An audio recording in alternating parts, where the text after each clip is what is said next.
I hear you guys loud and clear, okay? So in the effort to please your holes, I am bringing back ear and eye holes.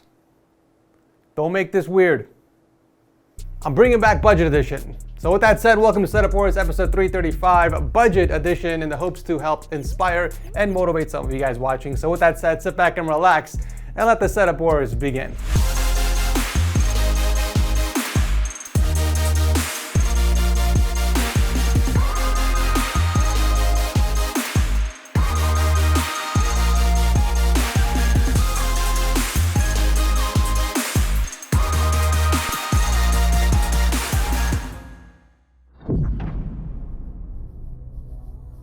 So you just finished building a PC and you're greeted with this horrendous message on your screen. Well, fear not, because I have an easy solution for you guys. Head on over to yourcdkey.com and pick up a Windows 11 or Windows 10 Pro CD key for around 15 bucks. Just put in the code TS20 to get that extra 20% off, and afterwards they will email you the CD key, and all you have to do is go into your activation settings on Windows and put it in.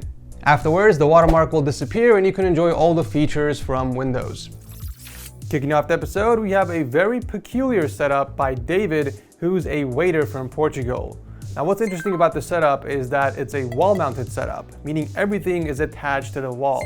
The main benefit for this is obviously for space saving, and that's exactly why David took this approach. You see, this is actually his living room, and in order to take up as little space as possible, he had no choice but to hook up everything as close to the wall as possible.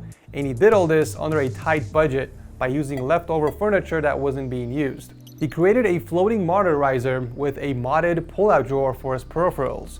That way the desk doesn't stick out as much when it's tucked away. Very clever. He does everything on a budget Acer monitor with a pair of budget speakers, but he does swap to the Void Elites that he has tucked away on the side for gaming or a bit of privacy if there are other people in the living space. I do want to give David some points for being so committed with the white color scheme. In fact, he's so committed, he ended up skinning a part of the keyboard and the speakers.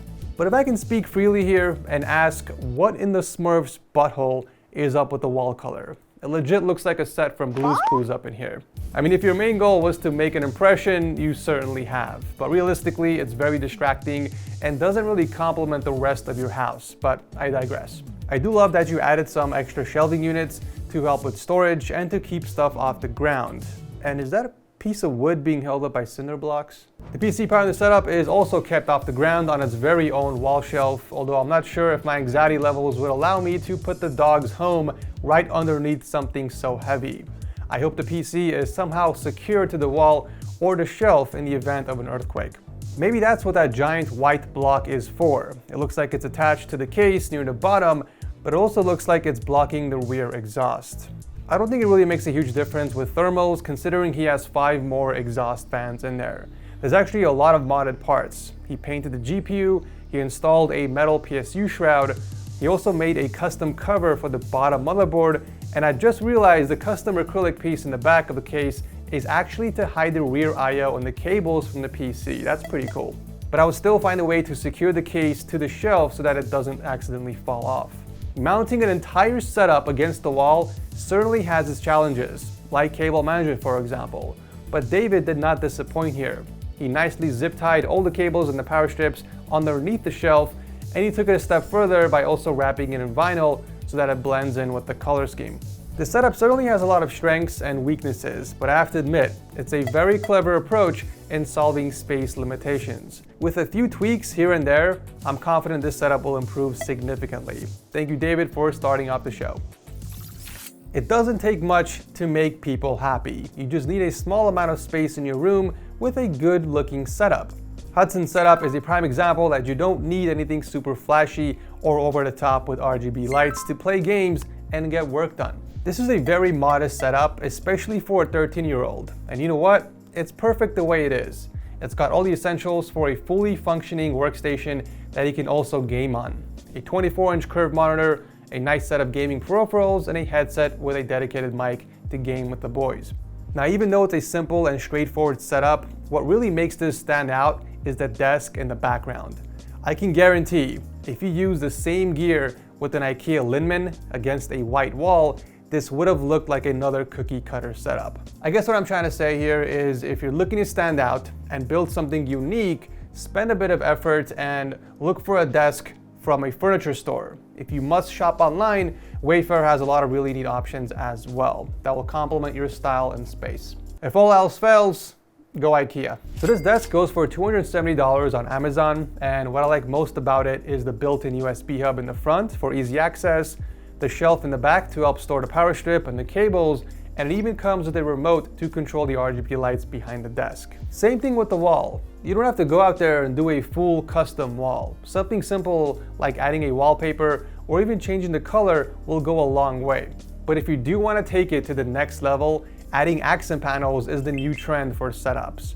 My good friend Brittany added one in her living room. In fact, I did the same thing with my background in my YouTube studio, and I'll be doing something similar for the next setup makeover as well. There is this company that makes it very easy by selling individual slat panels that you can buy in different designs and colors. I'll drop a link below if anyone is interested in checking them out for their own space. Powering the setup is a pretty sweet mid-range build that's equipped with an i7 9700F and a Zotac RTX 3060. However, you do have the bottom fans set as exhaust instead of intake, so when you get the chance, just flip them upside down because you have no intake in the case. You gotta remember this one simple rule when building PCs. You always want to have the bottom fans as intake.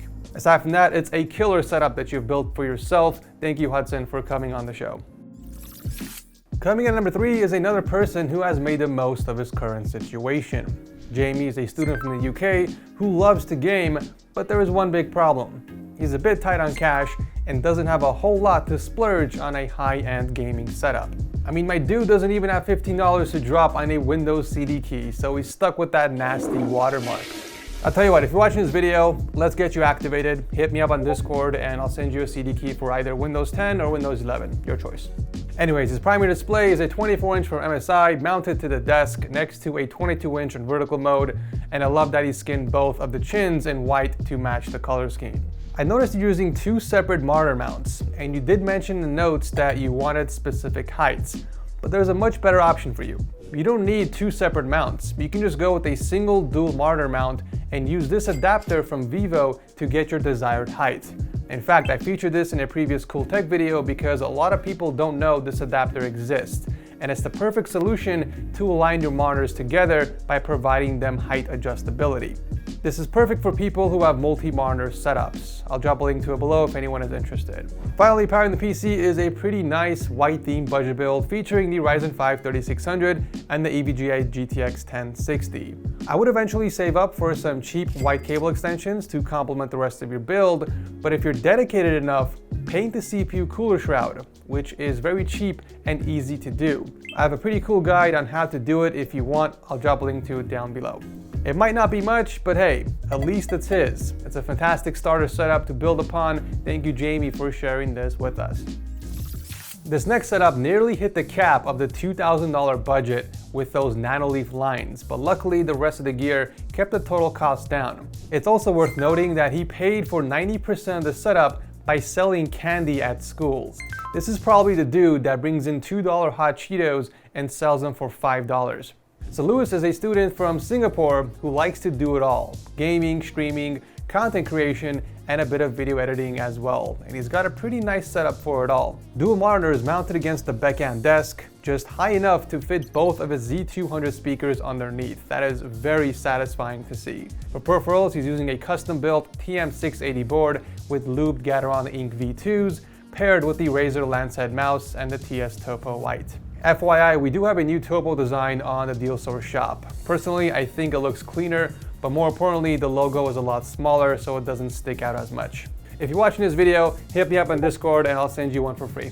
Cables are managed beautifully thanks to the included net and a few zip ties. And the PC powering it all has another Ryzen 5 3600X and a GTX 1080. Once again, I would recommend flipping the fans on the side so that you can get some fresh air in your case, because you have all the fans set as exhaust, and that is not good for airflow. All in all, a very nice budget setup. Thank you, Lewis, for sharing this with us. I think one of the hardest decisions when building a setup on a small budget is deciding how to split the money between the gear and the decor.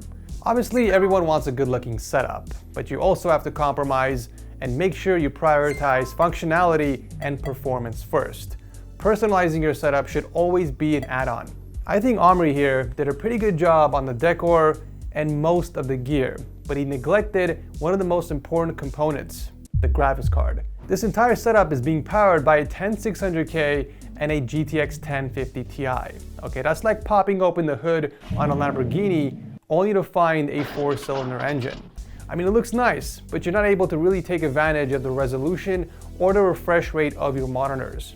I think 80% of your budget should focus on the gear and the 20% can be used for decoration.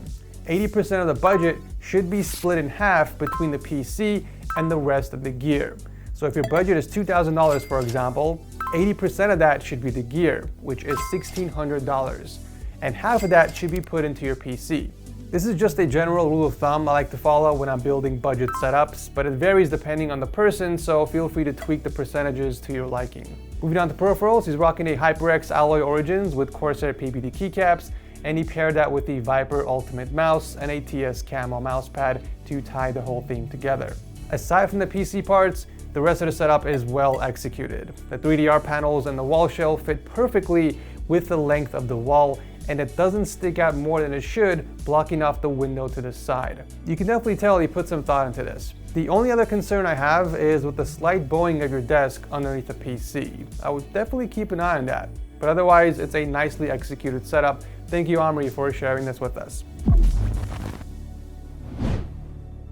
As always, let me know in the comment section which of these setups floats your boat the most. If you guys are enjoying Setup Wars, do consider tossing a like before you head out. And if you're new here, consider subscribing because I host Setup Wars every other Monday. Thank you so much for watching, and I'll see you very soon.